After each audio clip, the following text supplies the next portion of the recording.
While some WW2 generals wasted thousands of lives with terrible decisions, others outsmarted entire nations and reshaped the course of history. Today, we're ranking the generals of World War II, from the commanders who failed spectacularly to the legendary men who changed warfare forever. 8. Lloyd Fredendall, the general who built a bunker and lost a battle. Lloyd Fredendall never should have been where he was. That's not a harsh opinion, that's a matter of record. When the United States entered North Africa in late 1942 with Operation Torch, Fredendall was handed command of the 39,000-man Central Task Force, the largest of 3 invasion forces. General George Marshall personally championed him. Eisenhower called him one of the best. On paper, Fredendall looked like a man destined for greatness.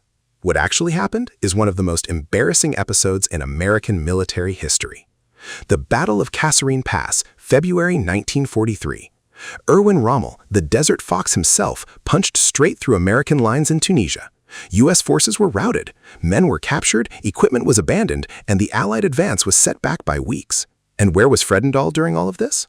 70 miles behind the front lines, in a bunker that took 3 weeks and an entire engineering company to build, drilled and blasted out of solid rock, 160 feet deep into a hillside. He had an anti-aircraft battalion protecting his personal headquarters. While his men bled on the battlefield, Fredendall was calling Orrin asking why his bulletproof Cadillac, similar to Eisenhower's, hadn't been delivered yet. The problems ran deeper than cowardice, though. Fredendall had a habit of issuing orders in his own private slang. Infantry units were walking boys, artillery were pop guns. He used made-up location codes instead of standard military grid references, things like the place that begins with C. No one knew what he was talking about. Precious time was lost decoding his meaning while Germans were advancing. He almost never visited the front lines. He split up his armored units into penny packets scattered across the front against the explicit advice of his division commanders, leaving them too far apart to support each other. He was barely on speaking terms with the 1st Armored Division's commander, Major General Orlando Ward, who had repeatedly protested these decisions. He ignored him. When the collapse came, Eisenhower sent Major General Ernest Harmon to assess the situation. Harmon's report was damning. Fredendall was out of touch, and at one point, Harmon noted, appeared to be intoxicated. Harmon called Fredendall a moral and physical coward. General Omar Bradley, who would go on to command the largest American field force in history, visited Fredendall's underground headquarters and called it an embarrassment to every American soldier. Eisenhower relieved him on March 6, 1943, and sent George Patton in to clean up the mess. Here's the maddening postscript. Because Eisenhower softened the relief as a routine reassignment, Fredendall returned to the United States and was welcomed home as a hero. He was even promoted to lieutenant general. He spent the rest of the war training troops in Memphis. History has been less forgiving. Historian Carlo D'Este described Fredendall as one of the most inept senior officers to hold a high command during World War II. That's the right call. He belongs at the bottom. 7. Mark W. Clark, the general who chose Rome over victory. Mark Clark was, in many respects, everything a general should look like. At 46, he was the youngest 4-star general in the U.S. Army during World War II. Winston Churchill called him the American Eagle. Eisenhower considered him a brilliant staff officer and trainer. He was wounded in World War I, survived multiple near-death incidents in WW2. His PT boat was fired on by friendly ships, a bombing run accidentally targeted his own headquarters, and a plane carrying him nearly tore apart in midair around a barrage balloon cable. The man had physical courage, no question. But physical courage and strategic judgment are different things. And in Italy, Clark's judgment cost lives on a staggering scale. The controversy that defines Clark's legacy came in the spring of 1944. Operation Diadem had broken through the formidable Gustav Line. The German 10th Army was in retreat, scrambling north.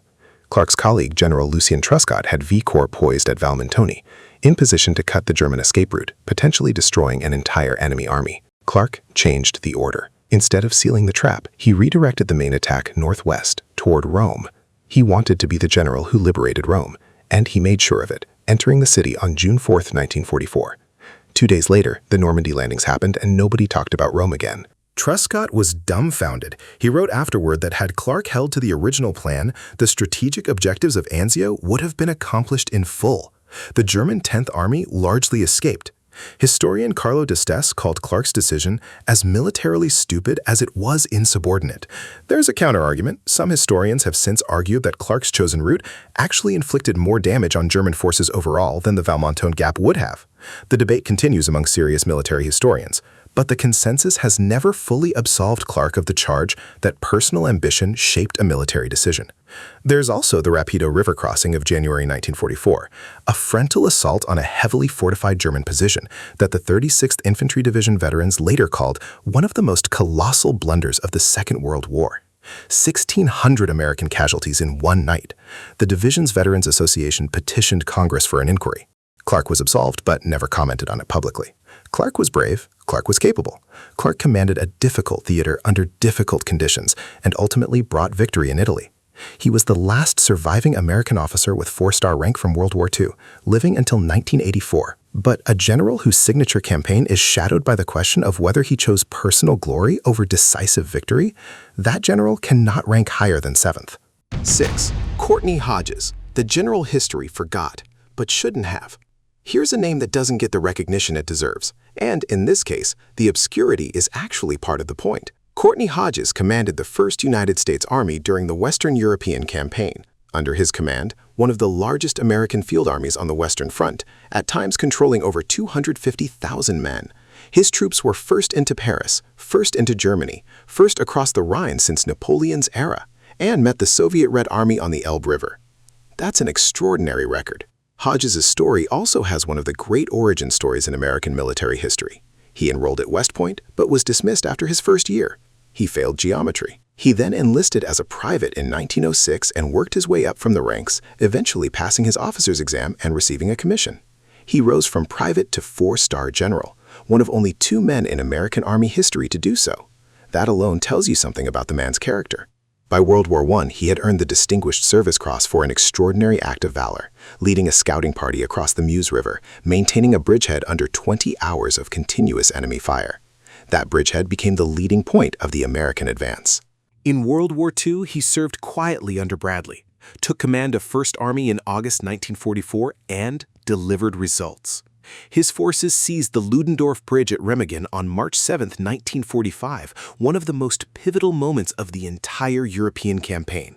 Getting across the Rhine before the Germans could destroy their own bridges was not something anyone had fully planned for. Hodges exploited it immediately. Omar Bradley wrote after the war that Hodges required the least supervision of any of his army commanders, and that only General William Simpson rivaled him. Eisenhower himself noted that Hodges received less media attention than he deserved and worked to ensure his contributions were recognized. So why number 6, not higher? Because history also cannot ignore the Battle of Hurtgen Forest. That grinding 5-month nightmare in the dense German woods, which began in September 1944, cost the United States nearly 140,000 casualties. British historian Jonathan Trigg called it one of the most ill-conceived and unnecessary offensives of the whole Northwest Europe campaign, adding that Hodges lacked tactical imagination. Hodges held his command. Eisenhower kept faith in him. But the Hurtgen Forest is a stain. A campaign whose objectives were confused from the start, fought through terrain that negated every American advantage, and whose cost was disproportionate to any gain. A solid general. A great battlefield record. One catastrophically expensive misjudgment that prevents him from climbing higher. 5. Douglas MacArthur. The legend, the vanity, and the truth. Douglas MacArthur is impossible to discuss neutrally, and he would have been fine with that. MacArthur cultivated mythology the way other men cultivate gardens. The corncob pipe, the mirrored aviator sunglasses, the theatrical pauses before he spoke. He understood that the general who controls his own image controls his own legacy. And there is, underneath the theater, a general of genuine capability. MacArthur graduated first in his class at West Point in 1903. He commanded a brigade on the Western Front in World War I and was nominated for the Medal of Honor twice in that conflict alone. He was Army Chief of Staff under 2 presidents. He commanded the Southwest Pacific Theater in World War II, directed the brilliant island-hopping campaign that bypassed heavily fortified Japanese positions, starving them of resources while advancing toward Japan without the cost of frontal assault. He accepted Japan's surrender on September 2, 1945, and then oversaw the occupation with genuine skill, implementing land reform, women's suffrage, labor rights, and a democratic constitution for a former enemy nation. That's a career of remarkable breadth. But MacArthur comes in at number 5 because the balance sheet has real debits. The Philippines, December 1941. MacArthur commanded U.S. Army forces in the Far East. When Japan attacked Pearl Harbor, he had advance warning. Yet a large portion of his air forces were destroyed on the ground at Clark Field, 9 hours after Pearl Harbor. 9 hours. The failures of preparation and response in those critical first days remain a serious mark against him. Then there's the personal conduct. MacArthur's nickname among his own troops, Dugout Doug, was earned during the Siege of Bataan, where he made exactly one visit to his frontline troops in 77 days while they starved and fought on. He later escaped to Australia by order of President Roosevelt and received the Medal of Honor for the defense of the Philippines. Many of the men he left behind were unconvinced the medal was warranted. His relationship with civilian authority was a persistent problem. He was politically ambitious in ways that made presidents uncomfortable. He feuded with Roosevelt during the war, and in Korea, which falls outside our WW2 scope but colors his legacy, he was ultimately fired by Truman for insubordination, publicly undermining administration policy. MacArthur was a general of towering gifts and corresponding blind spots. He won campaigns that others might not have won. He also failed in ways that cost men their lives unnecessarily, and he placed his own legend above the institution he served. He's number 5 on our list. He belongs in the conversation, just not at the top of it. 4. George S. Patton, the sword without the handle. If you've seen the 1970 film Patton, and if you're watching this, there's a good chance you have, you already have an image of this man fixed in your mind. George C. Scott, standing in front of an enormous American flag, delivering a speech that's part poetry, part profanity, entirely fire. The film was largely based on Omar Bradley's memoirs, which tells you something interesting about how history gets shaped. Patton was genuinely extraordinary, not the movie version, the real one, who was even stranger. He competed in the modern pentathlon at the 1912 Stockholm Olympics. He designed a saber for the U.S. cavalry. He believed in reincarnation and was convinced he had fought in previous wars across previous lifetimes. He took his family ancestry back to Scottish lords, English kings, even Magna Carta barons with absolute seriousness. He had a high-pitched voice that worried him because he feared it would fail to inspire troops. And then he would stand in front of 100,000 men and reduce them to roaring silence. His battlefield record is almost incomparable among American generals. When Eisenhower sent him to replace the disgraced Fredendall in Tunisia, Patton revitalized the Second Corps with ferocious speed, imposing discipline, demanding results, and turning a shattered command into a functioning fighting force within weeks. In Sicily, his 7th Army raced Bernard Montgomery's vaunted 8th Army to Messina and won. When his 3rd Army broke out of Normandy in the summer of 1944, it moved faster than any army in the history of warfare to that point, sweeping across France with an operational tempo that left German commanders bewildered. And then the bulge, when German forces broke through in December 1944, creating what looked like a potential catastrophe. Patton turned 3 divisions in winter at night through 90 degrees and drove north to relieve the surrounded 101st Airborne at Bastogne. Military historians still consider it one of the most remarkable feats of staff planning and army movement in modern history. The German High Command, who faced him, regarded him as America's most dangerous general. So why number 4? Because a general is not just a weapon, he's a commander, and Patton's judgment, away from the battlefield, was deeply flawed. The slapping incident in Sicily, striking a shell-shocked soldier in a field hospital, nearly ended his career and did enormous damage to morale and Allied cohesion. He alienated superiors and subordinates alike with reckless public statements. He sent Task Force Baum, a suicidal mission, into Germany to rescue his son-in-law from a prisoner of war camp. Dozens of men died. He openly harbored ambitions that created political complications for Eisenhower at critical moments. He was the blade without a handle, magnificent, dangerous, effective, and impossible to hold safely for long. 3. Omar Bradley, the general who made it look easy. The press called him the GI's general. War correspondent Ernie Pyle, at Eisenhower's suggestion, wrote dispatches describing Bradley's connection to his ordinary soldiers, and the image stuck. It was, as with most curated images, somewhat incomplete. Combat historian S.L.A. Marshall, who interviewed hundreds of officers and soldiers, noted that Bradley didn't get out much to troops, and that the idea of him as a beloved frontline commander was largely a media construction. Bradley was polite and unassuming in public. Bernard Montgomery's assessment, not always trustworthy, was that Bradley was dull, conscientious, dependable, and loyal. That's a British field marshal's backhanded compliment. What it actually describes is someone who did the job without needing attention for doing it. And the job Bradley did was extraordinary. He started as Patton's subordinate in North Africa, commanding 2 corps under Patton in Tunisia and Sicily. Then he commanded 1st Army during the D-Day invasion. Then, when Patton's 3rd Army became operational, Bradley moved up to command the 12th Army Group. At its peak, that Army Group contained 43 divisions and 1.3 million men, the largest force of American soldiers ever commanded by a single field general in history. Think about that number, 1.3 million human beings, coordinated across hundreds of miles of front, sustained logistically, moved tactically, committed strategically. The organizational complexity alone is almost incomprehensible. Bradley managed it, and he managed it through some of the hardest fighting of the European War, the breakout from Normandy, the advance through France, the Hurtgen Forest, the Battle of the Bulge, the Rhine crossing, and the final drive into Germany. He wasn't perfect. The Hurtgen Forest, which he shares responsibility for with Hodges, was a strategic failure. During the Battle of the Bulge, he initially underestimated the German offensive and was slow to react.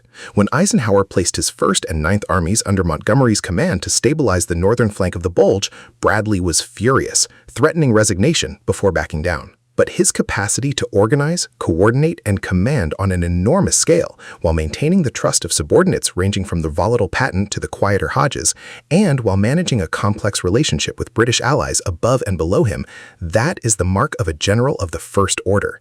He holds number 3 because above him are 2 men who operated at a level that transcends battlefield command entirely. But make no mistake, if you had to fight a war with one of these generals at the head of your armies, Omar Bradley is the kind of man who gets you home. 2. Dwight D. Eisenhower, the man who held the alliance together. Eisenhower never led a bayonet charge. He never raced an armored column across France. In World War I, he trained tank crews at Camp Colton, Pennsylvania, and never deployed to the front, a fact that a British general named Montgomery never let him forget and that haunted Eisenhower's early career. What Eisenhower did instead was something arguably harder. He held together the most complicated military alliance in human history, and he did it in a way that allowed that alliance to win. Think about what that actually required. American generals, Patton, Bradley, Hodges, each brilliant, each demanding, each convinced that their sector, their campaign, their strategy deserved the most resources. British commanders, Montgomery above all, who believed that American generalship was inferior, that British experience and British methods should dominate, and that the war was there to be managed according to their preferences. French forces with their own political sensitivities, their own pride. Soviet allies to coordinate with at a distance. Winston Churchill, who had strong opinions about everything and the personal access to impose them. President Roosevelt, who had his own preferences about the Navy, about de Gaulle, about unconditional surrender. Eisenhower navigated all of it. He was not always decisive. Historians have debated whether his broad front strategy, advancing across the entire front rather than concentrating for a single decisive thrust, cost the Allies months of the war. Montgomery wanted a narrow northern thrust to end things by Christmas 1944. Bradley wanted priority in the center. Patton wanted fuel for the Third Army. Eisenhower said, essentially, everybody fights. That may have been the right call politically, even if it was debatable militarily. He made mistakes. He was initially indecisive in dealing with Fredendall. He supported the flawed Operation Market Garden. He moved slowly to recognize the Hurtgen Forest as a disaster. But look at what he built. He arrived in North Africa in 1942 as a general who had never commanded troops in combat. By May 1945, he was commanding the Supreme Headquarters Allied Expeditionary Force, directing the most powerful military coalition ever assembled. The D-Day invasion, the largest seaborne assault in history, was executed under his command and his ultimate responsibility. On the eve of June 6, 1944, he drafted a statement taking personal blame in case it failed. That is not the act of a man who didn't understand what was at stake. His promotion of talent was exceptional. Marshall had picked the right people. Eisenhower used them well. He found ways to keep Patton, who was functionally unmanageable, productive when another commander might have simply fired him. He gave Bradley room to develop. He supported Hodges through the Bulge when others might have lost confidence. And when Germany surrendered, the message he sent was 5 words. The mission of this Allied force was fulfilled at 0241 local time, May 7, 1945. Not triumph, not glory, just it's done. That is the character of a great commander. He lands at number 2 because the man above him operated at a different altitude altogether, not on the battlefield, but above it, shaping the entire instrument of war. Number 1. George C. Marshall, the architect of victory. Winston Churchill called him the organizer of victory. That phrase has been repeated so often it started to lose its meaning, so let's put some substance back into it.